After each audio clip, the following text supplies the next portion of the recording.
Everyone. Thank you very much for participating and welcome to the last repair lecture before the summer. For those of you who join us for the first time, the repair lectures are an interdisciplinary lecture series that focuses on reparations demands and policies around the world. They're hosted by the Anthropology Department at the University of Amsterdam. They're funded by the European Research Council and supported by the University of Amsterdam Center for Conflict Studies. And today's lecture will last around 45 minutes and will be recorded. And thereafter, we have around 30 minutes for questions, which will not be recorded. So please feel free to erase whatever point you may find interesting. And if you would like to ask a question in the room, please join Musumi to ask a question into the mic so that people online can hear you. And if you're online, please just drop the question in the chat. And now to introduce today's speaker, it is our great honor to welcome Professor Arathi Sriprakash with us today. She's a professor of sociology and education at the University of Oxford and one of the world's leading scholars in the study of racialization and education. She is the co-author of the path-breaking book, Learning Whiteness, Education at the Settler Colonial State, which describes how racialized entitlement and domination are learned and can be unlearned. And she authored Black Lives Matter and the Global Struggle for Racial Justice and Education with Chicago University Press in 2023. Her current research examines reparations and reparative justice in education. And already 5 years ago, Professor Sriprakash forcefully argued that the concept of reparative futures is a good idea to work with in educational institutions and beyond. And with that, she highlighted that any future-oriented education must be attuned to the importance of historical thinking and to how people's pasts endure in the present, both materially, but also in terms of ideas and emotions and affect. And today, Professor Sriprakash will give a talk entitled Reparations and Reparative Justice in Education. So, Professor Sriprakash, over to you. Thank you very much. Hey, thank you so much, Felix, and the whole repair team here for this invitation to come and speak to you. Thanks people who have come in person, and welcome to those who are joining online. Great. So I'm going to be sharing the research that we're doing called Reparative Futures of Education, or it's a project that we call Repair Ed for short. This is a 5-year project. We are in our 2nd year at the moment. It's based at the University of Oxford, but as I'll be talking to you about, it's a project that is very much located in the city of Bristol in England, which is a southwest city, mid-sized city in Bristol. So you'll get to know a little bit about Bristol through this talk, but I'll be focusing mainly on the conceptual and methodological areas that we are working on that tie to the ideas of reparation, repair, and reparative justice as it relates to education. I wanted to start by acknowledging the fantastic Repair Ed research team. So in addition to myself, we have Claire Neves, Annabelle Wilson, Alice Willett, Vivian Latinwo Olajide, Asia Giuliani, Ishani Parek, and Priyanka Soni. So we are, I'll show you a photo of us later so you can get a sense of who we are. We are all working on different aspects of thinking through what reparations in education looks like. So that is the guiding kind of focus of our work. So here we are. This is also our website, which we regularly update. So please do take a look. The QR code is there. To give you a sense of the Repair Ed project, what we're trying to do is map the histories and geographies of racial and class injustices in schooling within the city of Bristol. So it's a city-based study. What's particularly significant for thinking about ideas of reparative justice is our methodological approach. And we are trying to foreground participatory and intergenerational research for reasons I'll hopefully be able to explore with you all during this talk. Part of what we are emphasizing too is the importance of dialogue and exchange. This links to, I guess, a conceptual argument within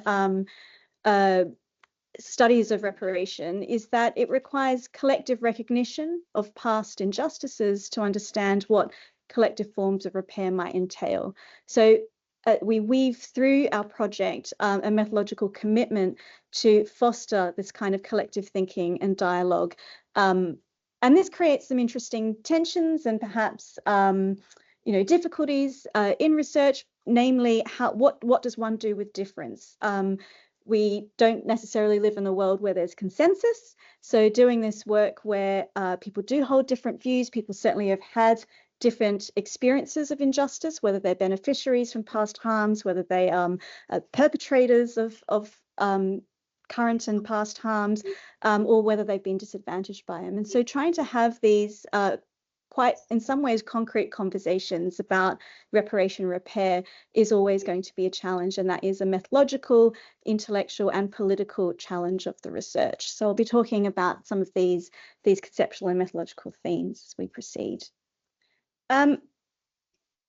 Just to give you a sense of, I suppose, intellectually where this project is grounded, we have been engaging with sort of, if you like, the turn in the humanities and social sciences towards reparative thinking, in not just in education, but across the social sciences and humanities. So some of these books might be familiar to folks who are working in this field, particularly perhaps Olufemi Otaiwo's book, Reconsidering Reparations.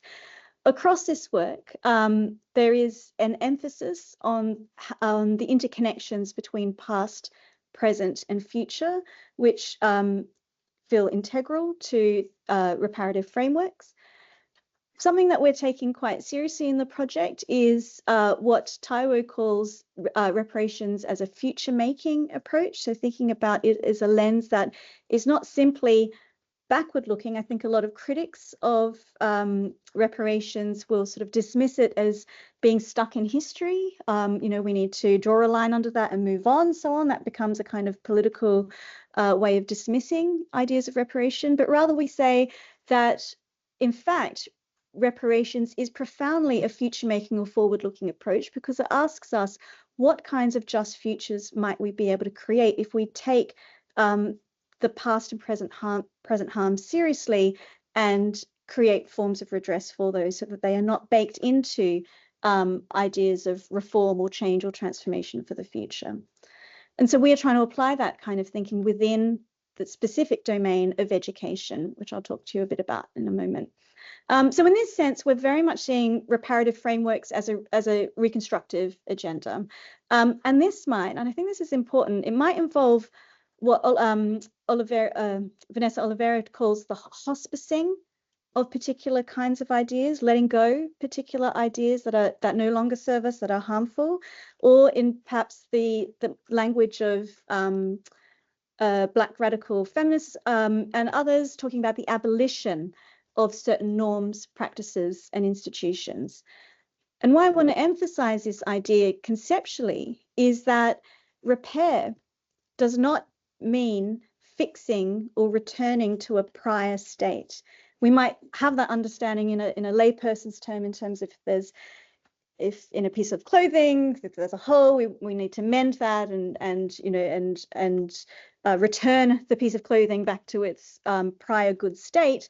But when we're talking about this socially and politically, we don't proceed from an idea that there was a past that was somehow better or more just that we need to return to. Rather, the idea of repair understands that some things need to be abolished or dismantled or so profoundly changed that we do not go back, so to speak, temporally, but creating something new in its place. So perhaps we can discuss what that might look like in your various domains. I think that would be really interesting to chat about. I've put this slide here because for two reasons. First of all, what I wanted to say is, whilst I've shown you those book titles and talked about the intellectual grounding of the project, I actually want to honor that the idea of reparations is not merely an academic exercise. It is profoundly grounded in a long history of anti-colonial, anti-racist, Black-led, Indigenous-led social movements. So we can think about the Land Back movement, for example. We can think about right this year, 2025, it's the African Union's Year of Reparations. So these are also debates that are profoundly located in political praxis, both in the past as well as here and now. And in those social movements are enormously valuable intellectual resources for how we think about the past, present, and future. So that's also something that we are trying to do in the project, is to really locate our thinking in conversation to those who are working on reparative justice movements in their communities on the ground, so to speak. I also wanted to, the other reason why I put this slide together is because I'm aware that perhaps many people in the room and who are joining online might be coming from fields of global studies or international development or related fields. And whilst this project, Reparative Futures of Education, is very much located in the field of education, it speaks to a wider intellectual and scholarly interest that I have in the field of education and international development. And I've put here a couple of resources that folks might be interested in. The first is a fairly recent critique that was published in, what was the Development and Change Journal, which was trying to debate, I suppose, or raise the tensions of what does reparations look like within the existing unjust systems of global capitalism. And I think this was a particularly powerful piece for me and our team to think with, because we are trying to do some work, as you'll soon see, that is very much grounded in practice, but practice within structures that continue to be very unjust. And I think what happens here is that we risk reparations, like so many other discourses, becoming co-opted into liberal frameworks of, as we've seen with diversity, inclusion. These are all buzzwords, particularly in the field of education, that can end up meaning very little because they are then used to perpetuate great social harms despite their language. And I think indeed ideas around decolonization have, certainly in the UK, have been met with that similar kind of institutional co-option. We see that within universities quite often. So there is a danger, I suppose, around reparations and repair discourses, reparative justice and allied terms being weakened and discursively co-opted within sort of liberal capitalist agendas, which are actually in many ways at the heart of many of the harms and injustices. The other sort of link in the image there is just some resources for those who might be interested in. It's a recent book. The image is a cover of a recent book, Transforming Development in Education. And in that is a chapter that I wrote called Reparations in the Ruins of Development, where I was discussing how a framework of reparations might help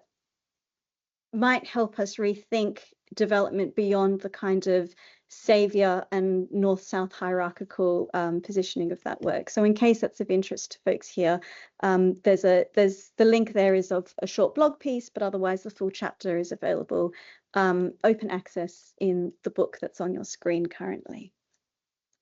Okay, so getting back to education, just to kind of give you a bit more of the conceptual grounding of the Repair Ed project. You know, I was thinking, you know, if you think back to what I mentioned before about reparations or reparative frameworks being about the interconnections between past, present, and future, thinking about it being a constructive or a future-facing approach, what might this mean for education?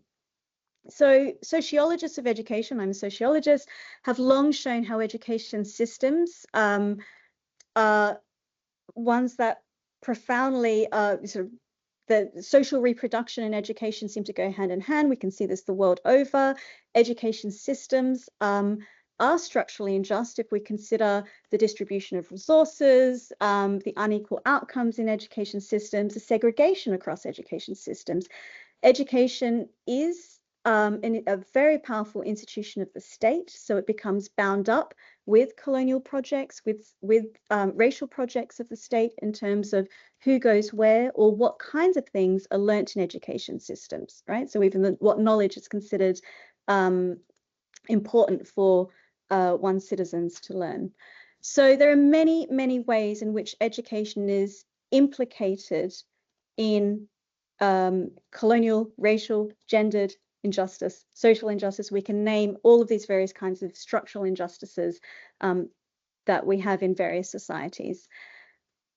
I think one of the readings that I found most powerful when thinking through these ideas of repair and reparative frameworks in education came from a fairly old piece now by Gloria Ladson-Billings. Now, Gloria Ladson-Billings, for those who aren't in education, might not be familiar, is one of, I think, the most powerful writers in the field of critical race theory in education, based in the US. And she has a piece that is talking about moving educational discourses away from achievement gaps or educational gaps when thinking about the disparities of educational outcomes around particular communities. And she was particularly talking about educational outcomes for Black Americans, rather to be thinking about conceptually for us to be entering that conversation via the framework of educational debts. And what Ladson-Billings was doing there in moving us from educational gaps to educational debts is shining a light on the structural injustices that have created those so-called gaps in the first place. The systematic exclusion of certain students, of Black students that she was writing about, segregation, the lack of funding, and so on, which all point not to gaps or deficits or lacks in particular communities, but to those structural arrangements that have withheld opportunities over generations for those communities. And in pointing our attention to that, she says, the question then is, okay, we have these are educational debts. The question then becomes, what is owed? What do we owe these communities? And that gets us into a moral argument, one that I think she didn't necessarily frame it around the language of reparations, but certainly when I was reading that work and I became inspired by her thinking, thought this is where ideas of repair and reparation are located in our field of education. So given education structural injustices, long-standing structural injustices, what do we owe tomorrow's children? What does reparation in education look like if we take those structural injustices seriously? So that was the conceptual basis of the Repair Ed project, the Reparative Futures of Education project. And it's an idea that I sort of tried to elaborate in a paper that's cited here. It's published in the journal Discourse, Reparations, Theorizing Just Futures of Education. And in that paper, I talk about repair along three dimensions, if you like. So we can think about material reparations. This might involve the redistribution of resources, ideally, I think, a kind of restructuring of political economies surrounding education. We can also think about repair along epistemic lines. And I'll talk to you, what I'm going to do is I'll go through each of these in a bit more detail in relation to the Repair Ed project, so you can kind of see how we've been approaching these ideas. And this is to sort of acknowledge that in education is a site where ideas of social justice can be negotiated, there is a praxis element of education. So education there is potential for reparative praxis in and through the knowledge work that occurs in education. So this is where I was trying to explore epistemic repair as part of a reparative education. And similarly, ideas around reparative pedagogies. Education is, after all, we could think about it as a relationship between people and knowledge, ourselves and others. And so there is a pedagogic and a relational element to that. And so we can start to think about what reparative practice might look like within those relationships. So we're thinking about the pedagogic elements of that. So that paper kind of sets out what material, epistemic, and pedagogic reparations might look like, at least conceptually, in education. Now, that's all at the level of theory, but what on earth does this look like in practice? So here is where the Repair Ed project comes in. It's, as I mentioned, a 5-year project located in the city of Bristol. it is trying to map those histories and geographies of schooling and justice, i.e. the debts, to understand, not just to document those harms, but to generate knowledge, understanding, and dialogue around what we might do with those. And so it is an action-oriented project. And that, again, kind of speaks to the reparative, the reconstructive agenda that I think Taiwo and many others have foregrounded in reparations theory, that it is not just about documenting or conceptualizing, but it's also about doing and making and creating as well. So that leads us methodologically into the realm of participatory and even action-oriented research. I just want to give you guys a brief, very brief snapshot of Bristol, and I won't be able to do the city justice at all, but it is, I think, a really interesting city to be doing this kind of work. We talk in our publications and in the kind of work that we do for the project about the histories and geographies of racial capitalism in the city.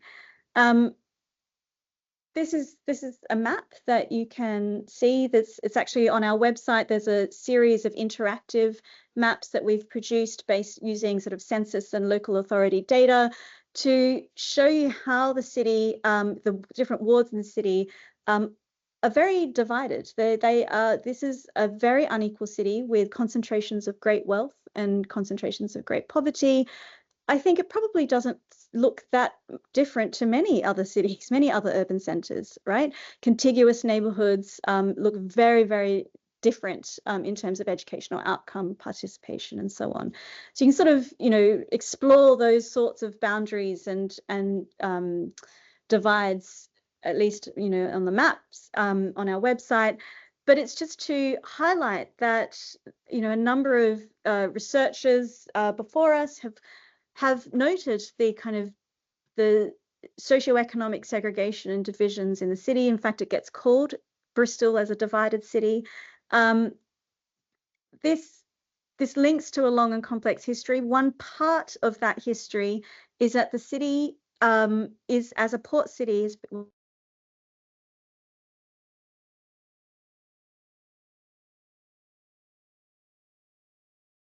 history in terms of oops, sorry, is that?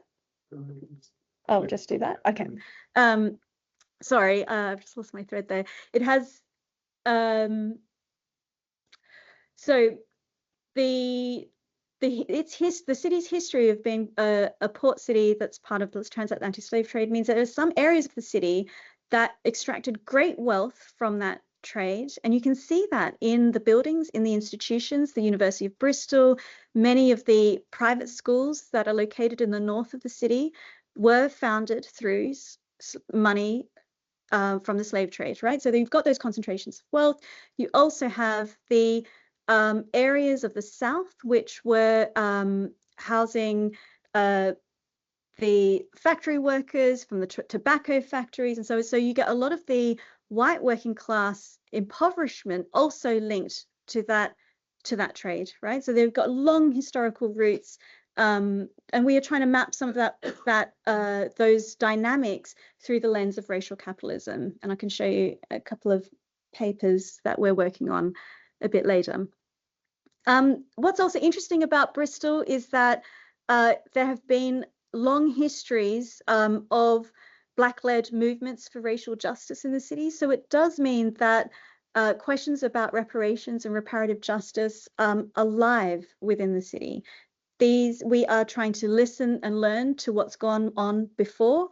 As a research project, we think that that's really important, that we're not coming in as outside researchers and simply assuming that these conversations have not occurred in the past. In fact, much of what we are trying to do in this project, as I'll get onto, is to listen. So in some ways, when we talk about our project to various partners or community organizations, sometimes we'll frame it as a listening exercise as much as anything else. So one of the things that we are doing in the Repair Ed project is trying to construct what we are calling a living archive for the city. And here's a screenshot of our website, and I will show you a bit about it in a moment. But you can explore it. This is currently online. You can feel free to go and have a look at it and explore it. This is a resource that we are trying to use to share and connect experiences of schooling injustices, particularly relating to racialized and classed injustices in Bristol. And what this involves is working with 10 primary schools around the city, as well as their surrounding neighbourhoods. So we're very place-based in our approach. And we conduct interviews, walking interviews, in fact. So again, it is grounded in place, walking interviews with former pupils of those schools. So we will meet people who have gone to those schools, who would like to take us around their former neighborhood. Sometimes they're still living in the local area, take us around their local neighborhoods, tell us about their experiences of going to school and being in that area.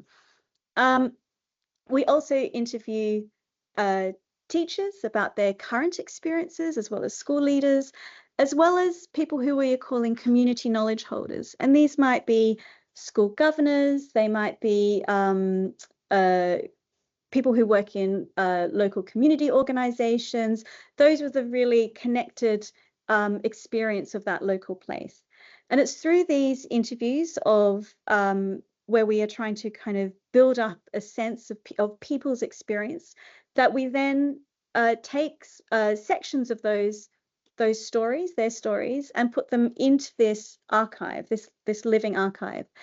And the idea is that by the end of the project, we will have quite a textured and varied picture of people's experiences of schooling in Bristol. And this includes, I suppose part of this work is, to link it back to kind of theories around justice, is that there is a function here of saying, well, this is a form of testimonial justice. Here are people's testimonies.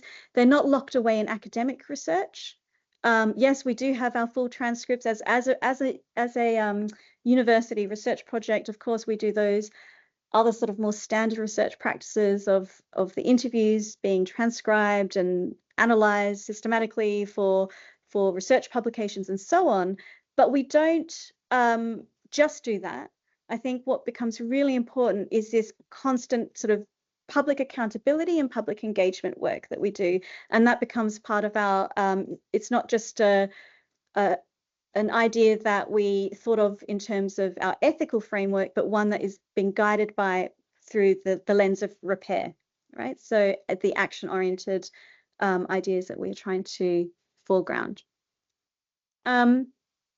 We haven't reached this part of the project yet, but what we're trying to do is eventually build up this interactive website to be able to facilitate dialogue about education in the city. So it means that if you, for example, had your schooling experiences and most of your life in perhaps some of the wealthier northern parts of the city, you might be able to listen and learn about people's experiences in other parts of the city. And so we're going to be running facilitated workshops and discussions to have those conversations. And again, that becomes part of the reparative pedagogic work.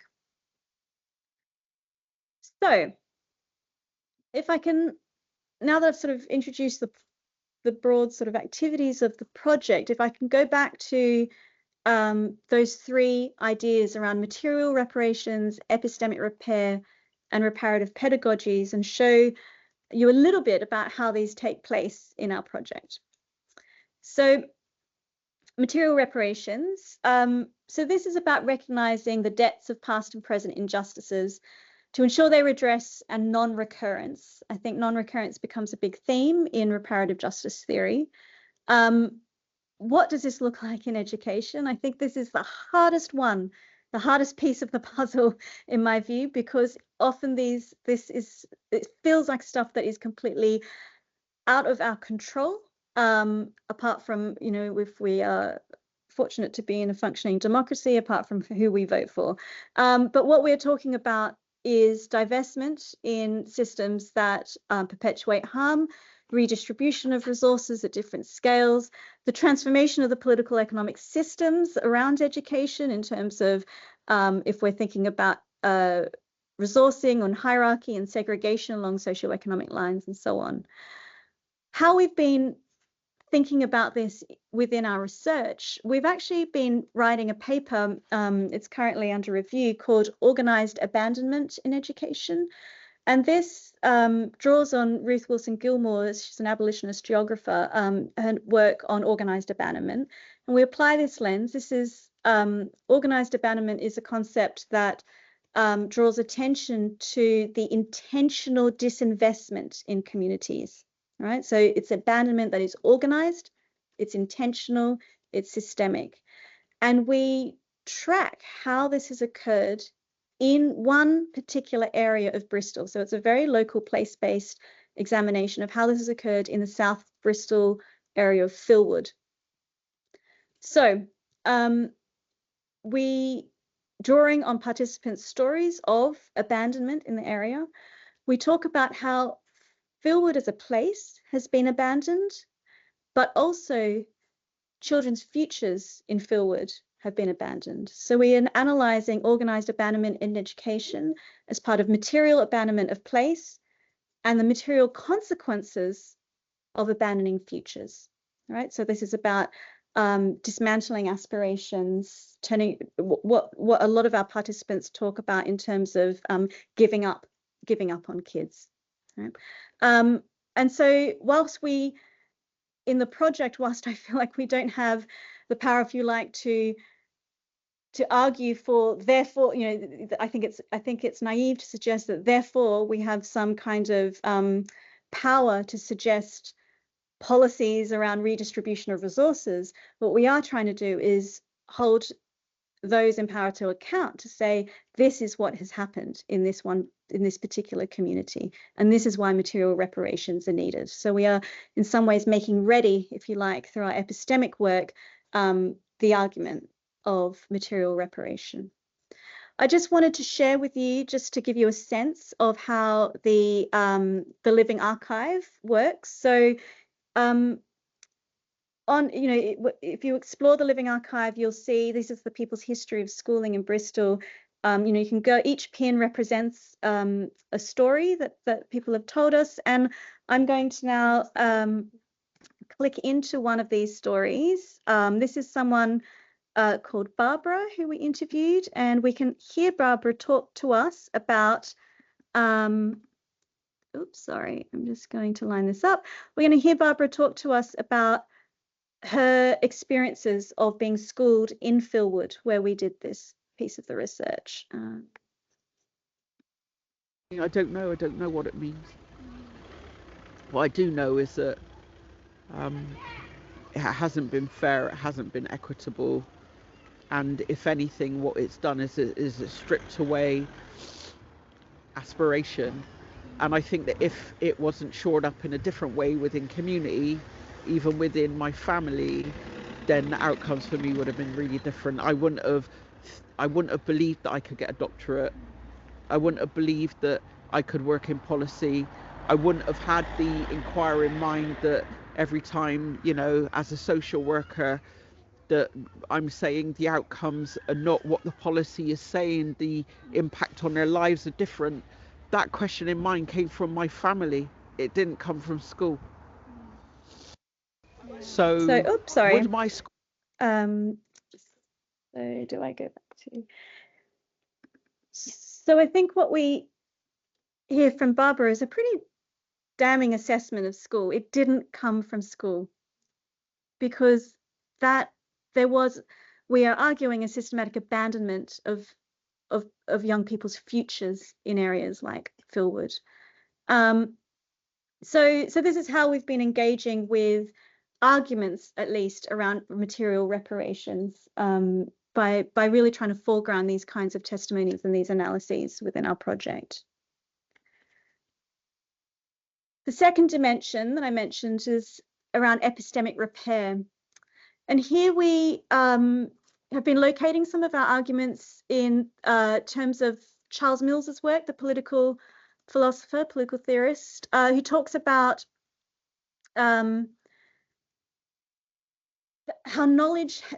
there's a cognitive economy around knowledge, right? It's not, this is what I found powerful in that idea of a cognitive economy, is that it shows that knowledge is structural, right? Questions about knowledge are structural. What, how we value certain kinds of knowledge and dismiss or deny or diminish others is related to structural injustice. These are not arbitrary, certainly not arbitrary decisions. So he draws our attention to the structural nature of epistemic injustice. And so then what does epistemic repair mean? We've been thinking about this in terms of fostering processes of listening, learning, thinking, remembering, and archiving. That's part of our project approach as well. Expanding our guides and sources and approaches for social and historical understanding.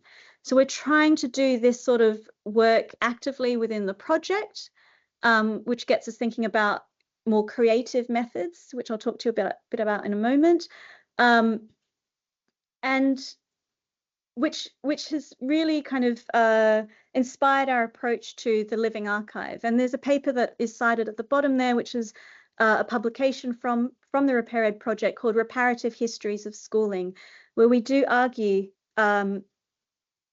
for histories of education to not simply just be about the past, but always putting the past into conversation with the present and future.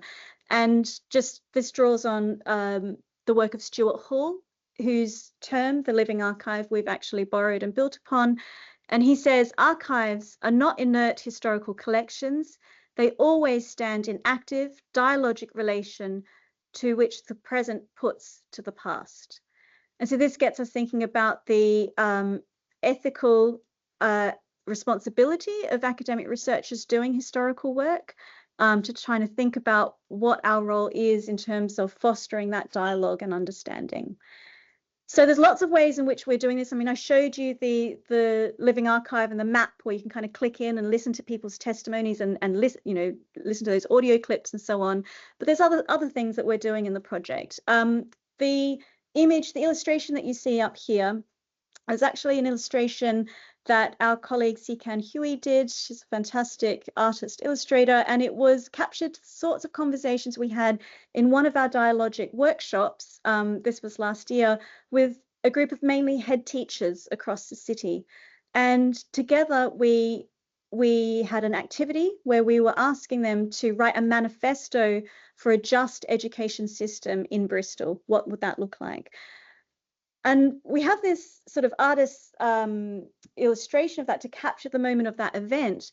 But what we wanted to really do is to highlight that those workshops, that being in community, having those dialogues, even though we can't really capture them for academic sort of, if you like, extraction and purposes, they actually hold a lot of value. And this becomes part of documenting the sort of work that we're doing in an ongoing way.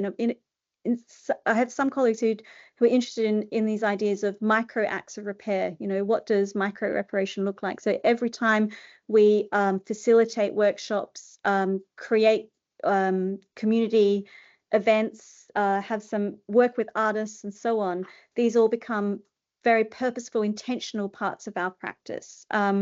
So we are trying to think about this as part and parcel of epistemic repair, not just testimonial justice of individual people that we interview, but also the kinds of facilitated discussions that we have as well, to think about new ways of listening and learning from each other. The other example that I wanted to draw your attention to is the other sort of screenshot you see on the slide. Dialogues on Educational Justice is a podcast that we run for the project. And there my colleague Claire Neves interviews educational activists, educational leaders, young people working in schools and outside of schools on their visions for educational justice in the city and beyond. So it's not just a Bristol based podcast, but thinking nationally as well. And again, the idea there is to generate that dialogue and understanding. I'll tell you a bit more about the podcast in a moment. So the third and final dimension, if you like, around repair that we've been exploring is reparative pedagogies and relations of repair. And this is, I think this is a kind of interesting, I suppose, a question that is challenging for us is how to foster dialogue and solidarity in context of division and inequality. You know, I showed you a bit of the kind of quantitative map of Bristol that tells one part of the story. Of course, it goes much deeper. It's much more complex and nuanced than that.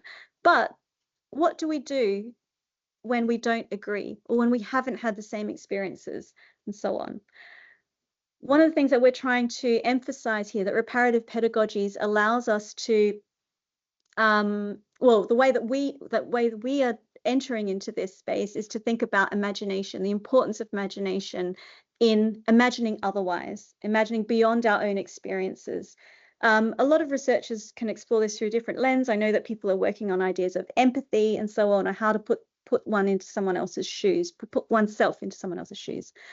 I'm running out of time. I just wanted to draw your attention to the work of my colleague on the Repair Ed team, Dr. Annabelle Wilson, who has just completed an amazing set of workshops with Black Bristolians in the area of Easton in Bristol, called Engaging the Black Radical Imagination. And it was a series of workshops that she facilitated to explore their memories of schooling, thinking specifically about how they have challenged the racism and the structural racism that they've experienced, what this means for their own children now, so the intergenerational consequences of that. And as part of this fantastic creative work that Annabelle led, there was a poem and a film that was produced through this work. It's actually up on this website as of yesterday, so I haven't had a chance to update these slides yet, but you can find that on our website as well. So there's a film that was launched last week, you know, with some 90 members of the community present for that, to really continue those conversations about what repair might look like within the Black community in Easton. So I think this is such powerful work that doesn't just end. It certainly doesn't end with a website. It's certainly not, we also don't claim to have achieved reparation or repair in any sense, but what we are trying to do is use the project to foster these kinds of processes of dialogue and understanding. And finally, I've said a lot about teachers and former pupils and so on, but I just wanted to quickly draw your attention to the 3 research projects led by the 3 Repair Ed PhD students. So Asia is a photographer, and she's going to be leading what she has designed as photo walks with young children around Bristol to understand what their images and stories are of justice in the city. Priyanka is very interested in ideas of spatial justice, and so she will be leading research with children. This is primary school age children, on children's concepts of spatial justice in the city and in their schools, to think about the intersections between spatial justice and reparative justice. And Ishani is an experienced educator with a keen interest in critical youth participatory action research.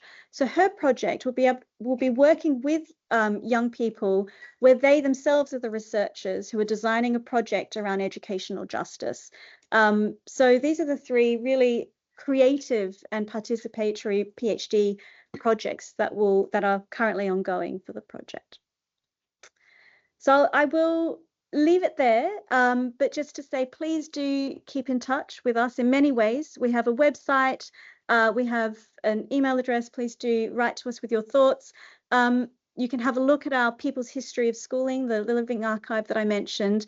But also, if you are interested in listening to our podcast, please do so, and shoot us an email if you're keen on either contributing a blog post or thinking about yourself or someone you know who might be an excellent contributor for the podcast, because we are really interested in creating international connections as well. You'll see there are now a growing number of blog posts that do think about the questions that I've raised here in international contexts. So I will stop there, but thank you very much.